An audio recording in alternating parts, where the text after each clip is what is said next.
¿Qué tal? Muy buenas noches. Soy José Miguel Aromarquina. Esto es de Frontline, Políticas Públicas, Mercadotecnia, Autonomía Económica y temas de interés. Ay, todo cabe en un paraguas sabiéndolo acomodar.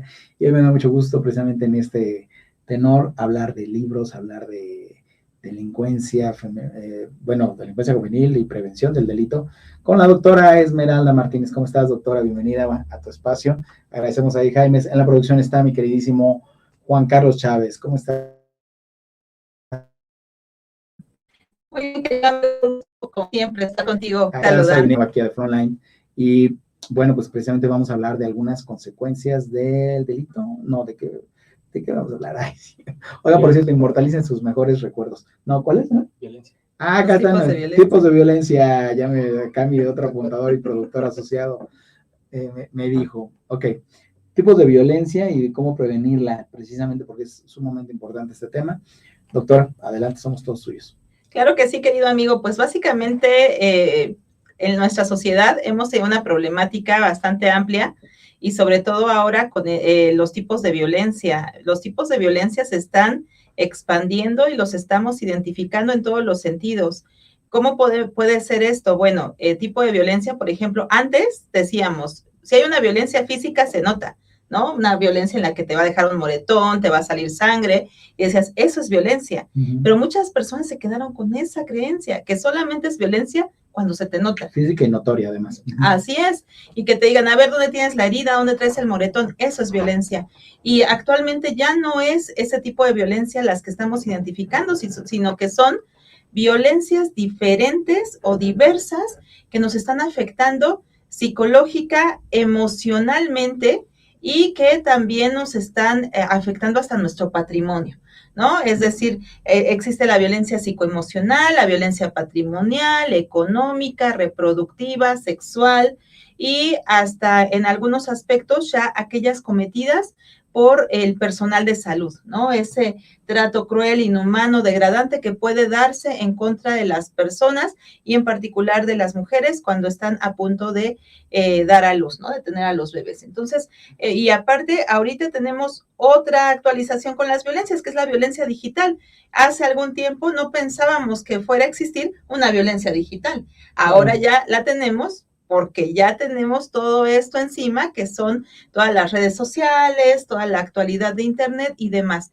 Es decir, ahí se está generando la nueva violencia. Sí, no, y además de esto hemos hablado aquí en diferentes programas de esto, de estas violencias, de la ley Olimpia, que seguramente más adelante tocarás. Y bueno, ahí por ahí está en pantalla tu más reciente libro que se llama precisamente Sistema de Prevención del Delito en Jóvenes. A ver, lo voy a leer, siempre me hago, está muy largo el título. Sistema Integral de Justicia Penal para Adolescentes, Delincuencia Juvenil, Factores y Prevención. Y precisamente aquí hablas de algunas cuestiones de violencia y cómo prevenirlas. Platícanos de algunas de ellas. Efectivamente, justo de lo que estamos platicando en este sentido es de lo que acabas de comentar. En este libro nosotros abordamos el tema de las violencias y cómo pueden afectar para que una persona más adelante pueda llegar a cometer una conducta delictuosa. Es decir, imagínate que a un niño, niña, adolescente que durante toda su infancia ha vivido un tipo de violencia que se le ha normalizado, si a ti te dicen, ¿sabes qué? Es normal que los papás se peleen y aparte se peguen y aparte saquen sangre y que cuando educan al hijo, le digan al hijo, ¿sabes qué? Es normal que yo te pegue. Te pego porque te corrijo quiero. Y te quiero, efectivamente. ¿Qué vas a hacer cuando tú crezcas, cuando seas adolescente y cuando seas adulto? Vas a replicar ese tipo de circunstancias y vas a decir, oye, a mí mi mamá y mi papá me decían que me querían y que por eso me violentaban en todos los sentidos. Yo como quiero a las personas que están cerca de mí, adivinen cómo los voy a tratar. Voy a replicar ese tipo de violencias porque básicamente es una circunstancia que a mí me enseñaron que era correcta.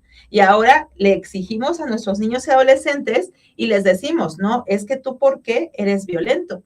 ¿Tú por qué te comportas así? Eso no está bien. Y entonces ahí viene la contradicción, ¿verdad? En donde dices, No está bien, pero a mí toda mi infancia y toda mi adolescencia me enseñaron que esto era lo correcto, que si yo quiero a una persona, la tengo que tratar de esta forma, le tengo que pegar, la tengo que celar, le tengo que aplicar violencia psicoemocional, las comparaciones destructivas, la celotipia, que en México está tan normalizada, ¿no? Hasta la frase de, si no te es cela, porque te quiere, si ¿no? no te cela, es porque no te o quiere. porque no te quiere, cualquiera de las dos. Pero precisamente, a ver, aquí viene la pregunta del millón, como el huevo y la gallina, ¿qué fue primero? ¿Por qué, desde dónde vienen, pero no solo desde la casa, me refiero, desde hace cuántos años vemos estos patrones y en qué momento se normalizó o cuáles fueron las consecuencias que normalizaron este tipo de violencia?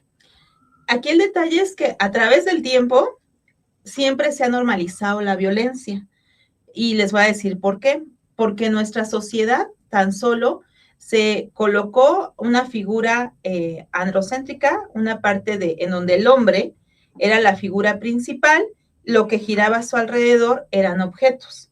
Y el hombre podía disponer de los objetos. ¿Quiénes eran los objetos? La mujer y los niños.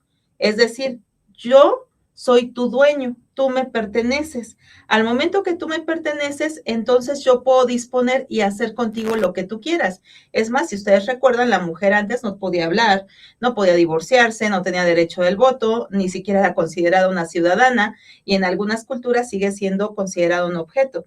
De ahí surge que ese tipo de violencia era simplemente normal, porque decían, oye, esta mujer, es más, hasta en el matrimonio, ¿no? Cuando se iban a casar, esta mujer te pertenece, ¿no? Claro, sí, lo hemos hablado también aquí en diferentes momentos, el clásico, ¿no? La señora D, incluso perdías el apellido, digo, en culturas como la sajona, Claro. se sigue practicando esto de que en el momento que contraes nupcias, pierdes Claro. tu apellido, ¿no? Pierdes parte de tu identidad y, digo, son sistemas anglicanos que tienen centenares de años en este caso y que es parte a lo mejor de esa normalización, ¿no? Y a lo mejor, también, pero también te daba estatus, ¿no? Desafortunadamente se confundía esto, el estatus que te proporcionaba el ser la señora D. Claro, porque es una creencia, es más, hasta la fecha todavía la tenemos. No hemos erradicado ese estereotipo de decir, oye, ¿cuántos años tienes? Tú ya debes estar casada, tú ya debes tener una familia, tú ya debes tener un marido, ¿cómo puedes andar todavía yendo a lo mejor a algunas fiestas sin compañía? Ese tipo de circunstancias. Si partimos de ese estereotipo que nos han inculcado a través de los años, la violencia siempre ha sido normalizada desde el momento que volvimos objetos a algunas personas. Ahora, esa cuestión sí es importantísima y es muy delicada, pero también esa pequeña línea a veces entre la violencia y la corrección. Decías tú hace rato, obvio no vas a golpear a una persona para enmendarla o corregir un comportamiento, pero también hoy día nuestro sistema judicial ha laxado la disciplina, la conducta, y por ahí se dice hasta de las generaciones de cristal, de papel, o a veces dicen que también la generación de cemento también, de estereotipos con los que se etiquetan a ciertas personas o ciertas generaciones o grupos sociales, pero entonces, ¿dónde está esa delgada línea en la de sí te tengo que corregir? O sea, no estoy ejerciendo violencia. Digo, obviamente es muy evidente y muy claro que un golpe es violencia, pero también a veces una palabra fuerte no es violencia, es un acto de corrección, pero las generaciones actuales lo interpretan como violencia. Sí, efectivamente, amigo. Fíjate que aquí tenemos una línea muy delgada y esa línea delgada que tú acabas de comentar es el cambio que se ha dado en la educación y en la formación de las nuevas generaciones, porque bien lo acabas de decir, no podemos aplicar violencia para decir voy a corregirte, pero sí podemos aplicar límites. Los límites los va colocando cada uno de los padres de familia al momento de estar educando, pero aquí viene la otra parte, nos están bombardeando en todo momento por todos lados, es más, hay una ley antichancla, ¿no? Últimamente, donde dicen, no puedes ponerle una mano encima a un niño adolescente porque es incorrecto, pero sí ahí no se prohíbe que coloques los límites. Entonces, como padres ya decimos, oye, le pego, no le pego, le llamo la atención, no le llamo la atención, ¿cómo le llamo la atención? No lo vaya a dañar, no le vaya a repercutir. Es común que se utilice que, bueno, un buen escarmiento, ya hasta dicen los antiguos, ¿no? Un buen jalón de orejas a tiempo. Corrige a lo mejor es una cuestión de delincuencia, como lo tienes en tu libro. Entonces, ¿qué pasa ahí? A ver, porque ese es el meollo, a ver, la delgada línea, sí. Claro que sí, estimado amigo. Fíjate que ahí lo que nosotros sí debemos dejar claro es que los padres siguen siendo los responsables de nuestros niños, niñas y adolescentes. La obligación de aplicar los límites. Y límites son importantes.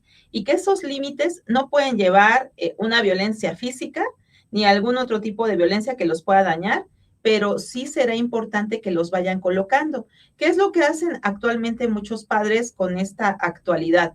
Lo único que hacen es decir, ay, pues si ya no puedo decirle nada porque piensan que no les pueden decir nada, los dejan. Y además, la realidad que tenemos actualmente con los padres es que en muchas ocasiones nos llegamos a sentir culpables de no pasar tiempo con los hijos. Y entonces decimos, oye, no paso tiempo con ellos toda la semana, los voy a ver el fin de semana y adicional los voy a regañar, les voy a pegar, pues obvio no. Entonces, ¿qué hago? Compenso el tiempo que les estoy quitando durante la semana y llego y les digo, ¿qué quieres? Tú decides. Pídeme lo que tú quieras, para eso trabajo, y entonces yo comienzo a compensar al hijo con otras tantas circunstancias. Y ahí, pues entonces estamos empoderando a los hijos, los estamos haciendo intolerantes a la frustración, y de ahí viene la problemática que tenemos. Y es por ello que ahí, esa línea delgada que tú acabas de marcar es importante entre la parte física que no puedo aplicar, pero también el colocar límites. Los padres de familia, entonces, tenemos que entender que al hijo sí le debo de marcar los límites, sí debo de guiarlo para que éste pueda ser una persona útil y que realmente no aplique violencia más adelante y que no vaya a llegar a cometer una conducta delictiva. Entonces, ahí los padres, lo que sí tenemos que hacer es formarnos. Otra cosa de los padres, antes de que diga, seguramente vas a comentarlo, en esta cuestión de los límites. Cuando nosotros pertenecemos todavía a una generación en la que nos decían, si un adulto te corrige, lo tienes que obedecer, o si un adulto te dice que está correcto, digo, también ya había campañas en la generación de nosotros, en la televisión, la famosísima Mucho Ojo, en la que, bueno, si un adulto te induce a algo indebido, a que te pide estar en un lugar en secreto, etcétera, etcétera, pues mucho ojo, decían. Pero, ¿qué pasa? Ahora los niños, no, pues es que los niños y los padres propician de, tú no le puedes decir nada a mi hijo porque es mi hijo. Y los otros, pues ni que fueras mi papá, nada más te estoy pidiendo que recojas tu vaso, te estoy pidiendo que limpies tu lugar, que tu vaso, tu plato lo dejes, no porque tú no eres mi papá. Entonces, ¿qué pasó ahí? Ahí el detalle es que estamos perdiendo las normas mínimas de convivencia, porque si tú te percatas con lo que acabas de comentar, son circunstancias tan básicas como si yo llego a un lugar, pues lo mínimo es saludar, respetar y no tocar a lo mejor lo que está en este lugar porque sabemos que pertenece a otra persona. Y lo que se está haciendo con estas personas, lo que se está haciendo con estos hijos, pues es ese aspecto, ¿no? Que estamos perdiendo el piso, porque no le estamos colocando límites ni en casa y menos allá afuera. Y ese aspecto es lo que nos está perdiendo con los niños, niñas y adolescentes. Lo que debiésemos nosotros hacer es decir, ¿sabes qué? Tú tienes estas obligaciones. Es decir, estamos dejando a los niños, niñas y adolescentes libres, ¿no? Hay como un papalote que se vayan. ¿Y en qué momento los padres se volvieron tan irresponsables con esta cuestión de que de repente ellos también, te digo, o sea, no le digas nada o no lo toques porque es mío? Bueno, no lo vas a tocar, no vas a golpear a alguien, no lo corrijas porque es mi hijo. Sí, es que ahí básicamente nosotros como personas adultas que podemos convivir con niñas, niños y adolescentes, no es que vayamos por la vida queriendo corregir a todos, pero también es que son normas de convivencia. Y esas normas de convivencia es como si yo llegara y ahorita agarrara tu teléfono y lo tirara al piso, ¿no? Y es algo que dices, no es socialmente correcto. Entonces, ahí deviene un aspecto, una línea igual muy delgada entre lo que es correcto y la otra parte en que dices, yo no te voy a estar corrigiendo, pero sí requiero que tú tengas un comportamiento social adecuado. Es decir, yo no puedo ir por la vida diciéndole a todos los adolescentes qué deben hacer, pero sí espero que ellos se comporten adecuadamente en sociedad. Y ahí viene la educación de casa y la educación que tomamos en la escuela. En la escuela nos enseñan a compartir y a estar conviviendo socialmente.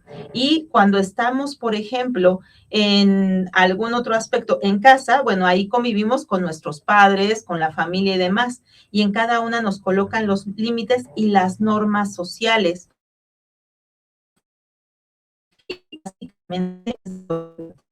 Es decir, todos requerimos tener respeto por los demás.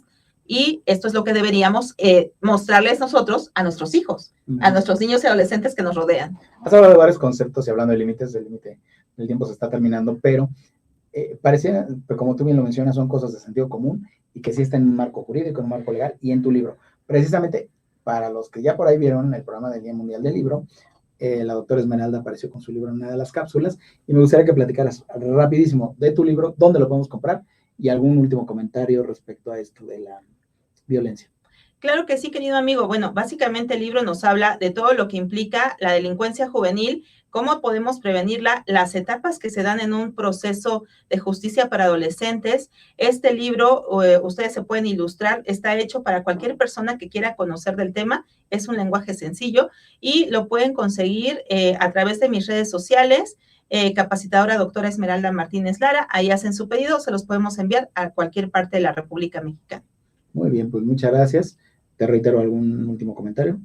Muy bien, pues lo único que sí requiero que hacer consciente a todos nuestros escuchas es que se estén pendientes de la educación que le estén dando a sus hijos y que si en algún momento requieren apoyo, hay que buscar la asesoría psicológica, la asesoría pedagógica para que nosotros lo que estemos formando en nuestra familia sean niños, niñas, adolescentes que más adelante no vayan a convertirse en una circunstancia de un delincuente juvenil o que nos vayan a repercutir con algún problema por ahí. La familia es el primer lugar en donde podemos hacer la labor de prevención. Muy bien, la familia es la base de la sociedad. Gracias, doctor Esmeralda, te agradecemos mucho estos minutos que nos has brindado en The Frontline. Continuamos con más contenidos en Mood TV, por supuesto. Los lunes tenemos Artes 9, Economía Creativa, Arte y Cultura. Y tenemos The Frontline también los miércoles a las 19 horas con todo lo que tiene que ver con políticas públicas. Mi querido Juan Carlos Chávez, gracias. Eddie Jaimes también, muchas gracias. Y nos vemos pronto. No olviden sonreír.